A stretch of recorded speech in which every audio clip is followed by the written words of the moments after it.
저는 이명자, 올해 78입니다. 이 나이에 유튜브에 제 이야기를 남기게 될 줄은 몰랐어요. 하지만 누군가에게는 제 경험이 도움이 될 것 같아서 용기를 냈습니다. 오늘 아침도 새벽 5시에 눈이 떠졌어요. 평생 농사 지으며 살다 보니 몸이 알아서 깨더라고요. 창밖을 보니 서리가 내렸네요. 11월 중순, 김장철입니다. 마당 한쪽에 쌓아놓은 배추 100포기가 보여요. 지난 8월부터 키운 것들이죠. 허리가 아파서 펴지지도 않았지만 자식들 생각에 올해도 심었습니다. 첫째 딸 은경이네 목, 둘째 재석이네 목, 막내 아들 준호네 목. 그렇게 나눠주고 나면 제게 남는 건 고작 20포기예요. 엄마, 우리 이번엔 조금만 가져갈게. 작년 김장 때 며느리들이 했던 말이 떠오릅니다. 조금만 가져간다더니 결국 40포기씩 가져갔죠. 그것도 대충 버무려서요. 속까지 양념을 안 바른 김치를 보면서도 전 참았어요. 요즘 젊은 사람들은 바쁘니까 하고 스스로를 달랬죠. 하지만 마음 한구석에는 서운함이 쌓여만 갔습니다. 휴대폰을 들어 단체 문자를 보냅니다. 이번 주 토요일 김장하려고 하는데 9시까지 올 수들 있니?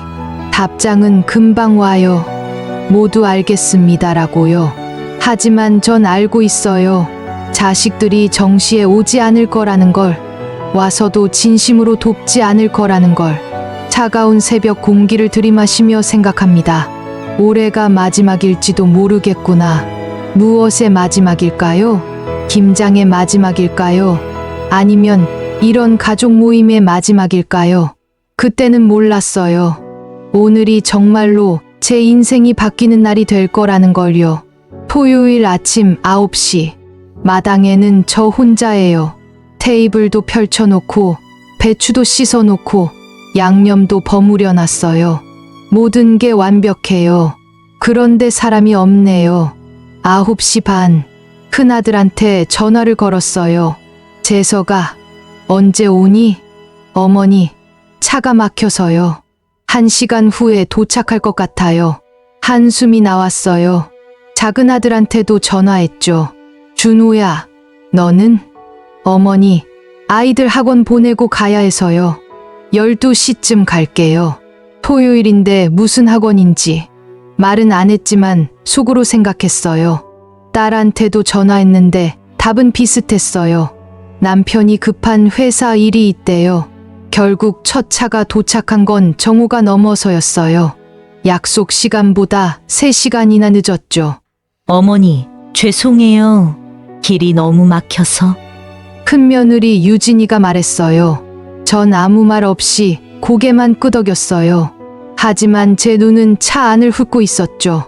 아이들은 게임기를 들고 있고 며느리는 명품 가방을 들고 있더라고요. 길이 막혔다면서 쇼핑은 했나 보네. 속으로 삼켰어요. 점심을 먹는 동안에도 모두 휴대폰만 봐요. 예전엔 이런저런 이야기를 나누며 웃음꽃이 피었는데요. 지금은 각자의 화면 속에 갇혀 있어요. 밥 먹을 때는 휴대폰 좀 그만 봐라. 제 말에 아무도 대답하지 않았어요. 못 들은 척이에요. 김장을 시작했어요. 아니, 시작하려 했어요. 그런데 30분도 안 돼서 며느리들이 하나둘 평상으로 가앉는 거예요. 어머니, 잠깐만 쉬었다 할게요. 저도 좀 피곤해서요. 남자들은 담배 피우러 가고 아이들은 집 안에서 게임만 해요. 마당에 남은 건 저하고 막내딸 뿐이었어요. 둘이서 100포기를 해야 했죠. 해가 기울어 갔어요. 제 마음도 함께요. 어머니, 김치 좀 더 보내주실 수 있어요? 김장하고 일주일 후 큰며느리한테서 온 전화였어요. 40포기 가져갔는데 벌써 다 떨어졌어? 아니요. 친정에 좀 보내려고요. 순간 말문이 막혔어요. 제가 새벽같이 일어나 허리 굽혀 만든 김치를요. 며느리 친정에 보낸다고요? 미안하지만 이번엔 안 되겠구나. 네, 왜요? 어머니 혼자 드시잖아요.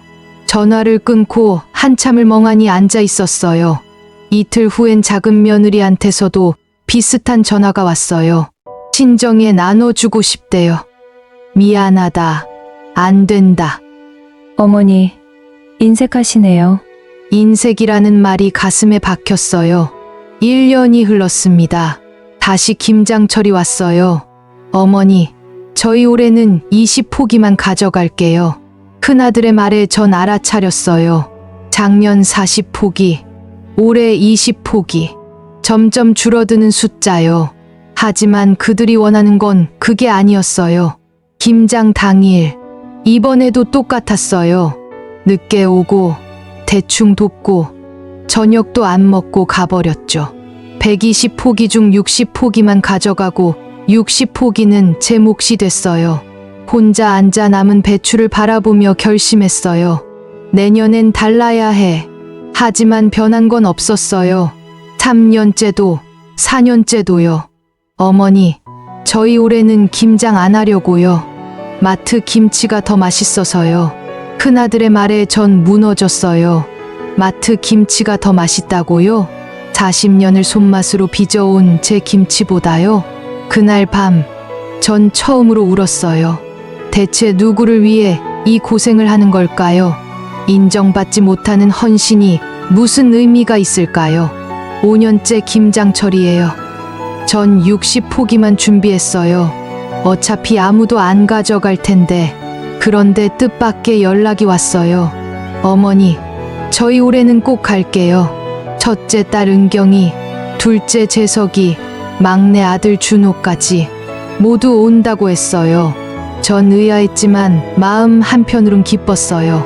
그래, 역시 내 자식들이야. 김장 당일, 정말로 모두 제 시간에 왔어요. 환한 얼굴로요. 어머니, 저희 왔어요. 분위기가 예전과 달랐어요. 웃음소리도 나고 활기도 있었죠. 전 잠시 행복했어요. 그런데요. 어머니, 양념이 부족한데요? 큰며느리 유진이가 말했어요. 60포기 치고는 충분할 텐데. 저희 20포기씩 가져갈 건데요. 이걸로 어떻게 해요?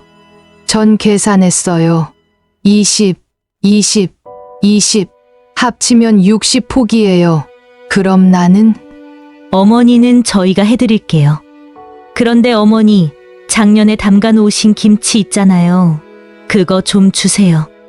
순간 세상이 멈춘 것 같았어요. 뭐라고? 양념 보충하려고요. 어머니 혼자 다 드실 것도 아니잖아요. 작은 며느리 미경이도 거들었어요. 맞아요. 저희한테 좀 나눠주세요. 그 순간 제 안에서 뭔가가 끊어졌어요.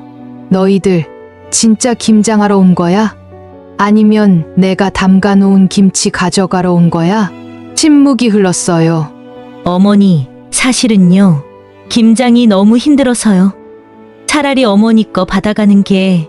유진이의 고백에 모든 게 명확해졌어요. 작년에도 재작년에도요.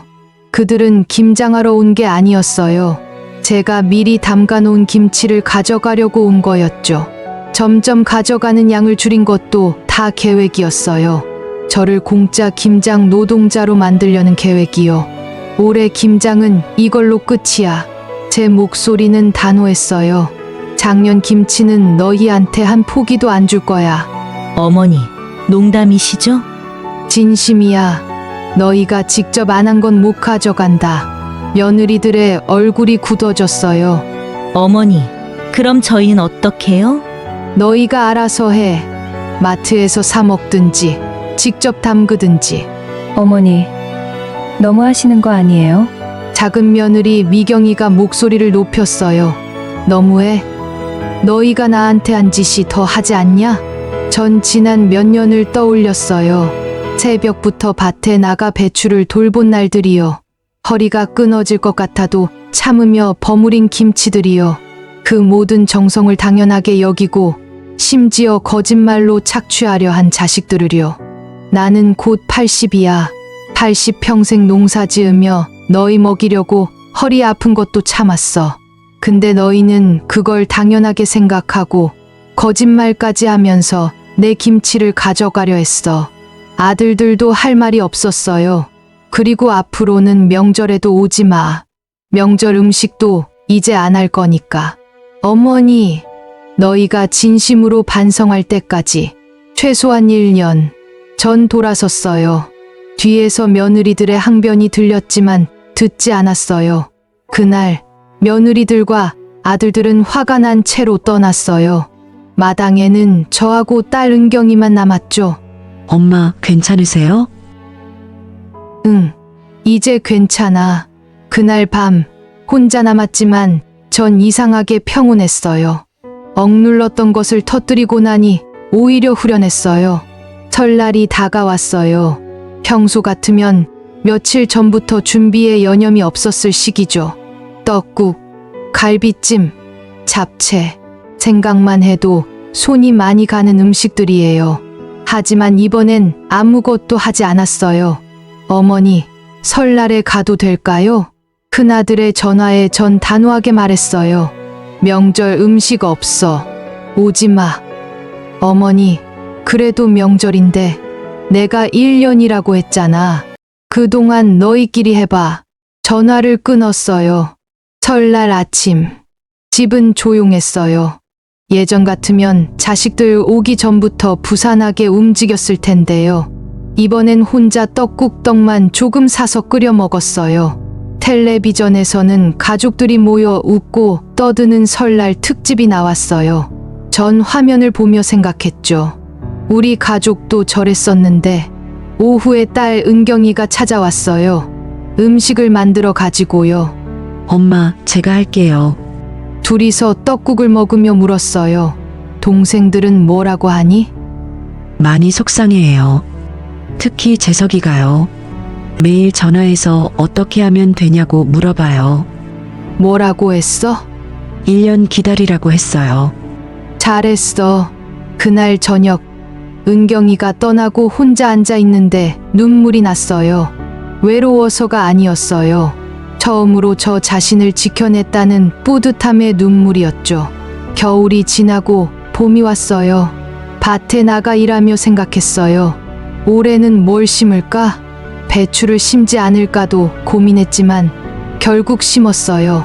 다만 30포기만요. 제가 먹을 것만요. 평생의 습관을 하루아침에 버릴 순 없었어요. 5월 제 80번째 생일이에요. 예상치 못하게 모든 자식이 찾아왔어요. 며느리들과 함께요. 어머니, 정말 죄송합니다. 큰며느리 유진이가 제 앞에 무릎을 꿇었어요. 저희가 정말 잘못했어요. 요즘 제가 직접 김장도 해보고 명절 음식도 만들어 봤어요. 정말 힘들더라고요. 유진이 눈에 눈물이 맺혔어요. 어머니가 얼마나 힘드셨을지 이제야 알 것 같아요. 손도 아프고 허리도 아프고 이걸 매년 혼자 하셨다니 정말 죄송합니다. 작은 며느리 미경이도 고개를 숙였어요. 어머니, 저도 용서해 주세요. 어머니가 해주시는 걸 너무 당연하게 생각했어요. 전 며느리들을 바라봤어요. 진심이 느껴졌어요. 일어나거라. 어머니, 용서는 해. 근데 잊지는 않을 거야. 다시는 이러지 마. 며느리들이 고개를 끄덕였어요. 생일상을 차리는 동안 며느리들은 적극적으로 도왔어요. 설거지도 청소도 먼저 나섰죠. 어머니, 앉아 계세요. 저희가 할게요. 저녁을 먹으며 큰아들 재석이가 말했어요. 어머니, 올해 김장은 저희가 직접 해볼까 해요. 너희가? 네. 어머니는 지켜보기만 하세요. 저희가 배워서 할게요. 작은 아들 준호도 거들었어요. 저희도요. 이제는 저희가 해야죠. 제 눈에 눈물이 맺혔어요. 이 말을 듣고 싶었어요. 이 모습을 보고 싶었어요. 며칠 후 유진이한테서 전화가 왔어요. 어머니, 김장 배우고 싶어요. 직접 가르쳐 주실 수 있으세요? 정말이냐? 네. 이번엔 제대로 배우고 싶어요. 전 웃으며 대답했어요. 그래, 8월부터 배추 심는 것부터 가르쳐 줄게. 여름 내내 며느리들이 찾아왔어요. 밭에 나가 땅 가는 법부터 모종 심는 법까지 배웠죠. 어머니, 이게 이렇게 힘든 일이었어요. 저절로 크는 건 없단다. 다 정성이야. 며느리들이 땀 흘리며 배우는 모습을 보니 전 흐뭇했어요. 이제야 알아가는구나. 11월 다시 김장철이 왔어요. 이번엔 제가 연락하기도 전에 큰아들한테서 먼저 전화가 왔어요. 어머니, 올해 김장 언제 하세요? 저희가 미리 준비하려고요. 너희가 준비한다고? 네. 올해는 저희가 주도적으로 할게요. 김장 당일이에요. 자식들이 일찍 도착했어요. 손에는 재료가 가득했죠. 어머니, 저희가 준비했어요. 마당에 모인 가족들이에요. 며느리들은 능숙하게 배추를 씻고 아들들은 양념을 만들었어요.